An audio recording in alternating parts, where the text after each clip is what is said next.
everyone! Sa mapagpalang umaga sa ating lahat. Dahil nga nakabili ng karning manok si tatay, atin nga itong adubuhin na may halong patatas. Simpleng lutong ulam lang ito mga mari, pero para sa amin ito na ay pinaka-espesyal. Nakakatuwa nga mga mari dahil may mga pinamili si tatay. Karning manok tsaka yung mga ricado niya. At mayroon pang asukal at kape. At mayroon rin tinapay na paborito ng baby RR namin. Sausaw lang yan nila sa baylo o gatas. Naku, solve na ang araw ng mga anak. Salamat naman. Agad ko na nga itong inasikaso ang lulutuing ulam. Nilinisan ko lang tong karning manok at saka hiniwa-hiwa at hinugasan ng ilang beses. Sa mga oras na yan mga mari, habang ginagawa ko itong pagluluto mga mari, ay nilalamig ako. Sobrang lamig talaga mga mari. Panay-panay din kasi ang ulan dito mga mari ngayon at saka iba talaga ang klima. Sobrang lamig. Mararamdaman mo talaga si Burman. Aray ko.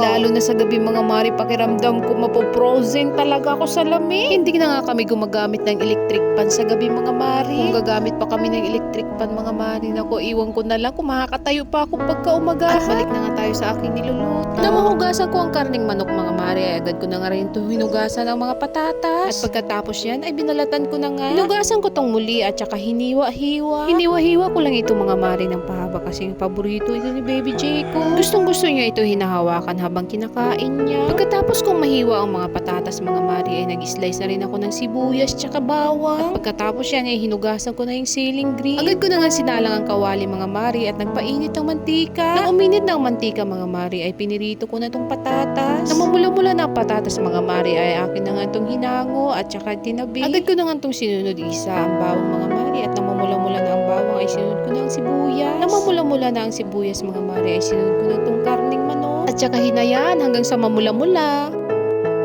Nang mamula-mula na ang karne, ay sinunod ko na itong lagyan ng soy tsaka ng vinegar. Dinagdagan ko na rin ng asukal at saka ng seasoning at saka nagdagdag na rin ako ng paminta. Bahagya kong hinalo-halo at saka dinagdagan ng tubig. Papakuluan ko itong mga mari ng mga kalahating oras. At ayan, kulong-kulo na.